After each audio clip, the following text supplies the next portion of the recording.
Bienvenue dans cette vidéo de remédiation en mathématiques où nous présentons le principe de la décomposition en facteurs premiers.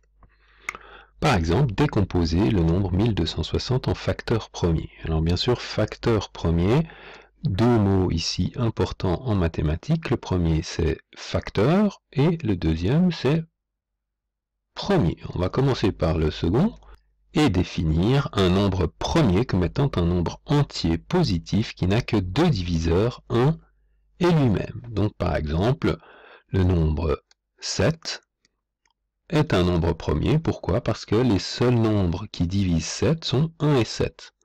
6, bien sûr, n'est pas premier. Pourquoi? Eh bien, parce que 6 est divisible par 2 et par 3, par exemple.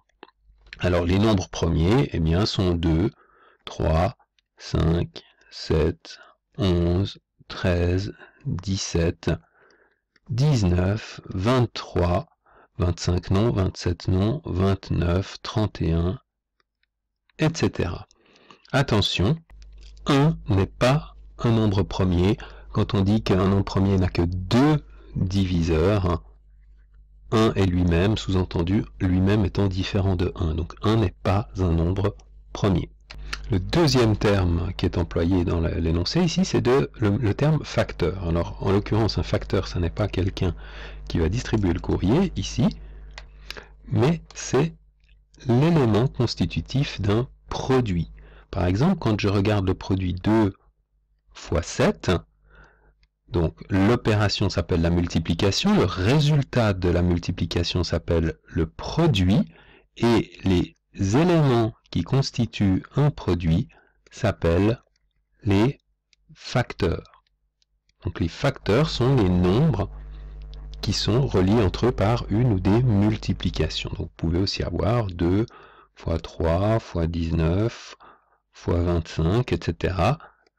Chacun de ces nombres seront des facteurs, par opposition avec un autre mot que vous connaissez peut-être qui s'appelle les termes, qui eux représentent les nombres qui seraient à l'intérieur d'une somme.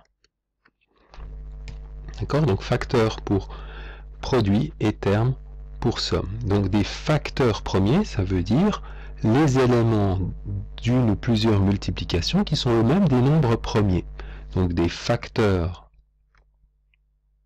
premiers, eh bien, ça veut simplement dire, par exemple, 2 fois 3 fois 3 fois 7 fois 2 fois 5 fois 11. J'ai ici une suite de multiplications, donc globalement un produit.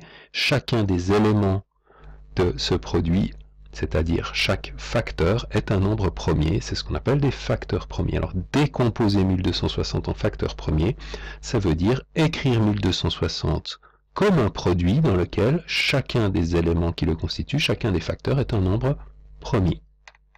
Alors concrètement, comment est-ce qu'on va procéder? Eh bien, on va partir de notre nombre 1260 et on va se demander, on va partir à la recherche de ces facteurs, c'est-à-dire de ces diviseurs, mais en se concentrant exclusivement sur les nombres premiers. Donc 1260 est-il divisible par 2? Ben oui, 1260 est divisible par 2. Combien est-ce que fait 1260 divisé par 2? Ben, ça fait 630. 630 est-il divisible par 2? Oui. 630 divisé par 2 va faire 315. 315 est-il divisible par 2? Non. Est-il divisible par 3? Nous avons un critère. Pour la divisibilité par 3, il faut additionner les trois chiffres. 3 et 1, 4 et 5, 9. 9 est divisible par 3. Donc oui, 315 est divisible par 3. Si vous effectuez la division de 315 par 3, vous allez obtenir le nombre 105. Est-il lui-même divisible par 3? Ben 5 et 1, 6, oui. Donc 105 divisé par 3 va me donner le nombre 35. 35 est-il encore divisible par 3? Non. 5 et 3, 8 n'est pas divisible par 3. Donc j'essaye maintenant le nombre premier suivant, c'est-à-dire 5. 35 est-il divisible par 5? Oui, puisqu'il se termine par 5. 5 fois 7, 35. Donc 35 divisé par 5 fait 7. Et il me reste bien sûr 7 divisé par 7 qui fait 1.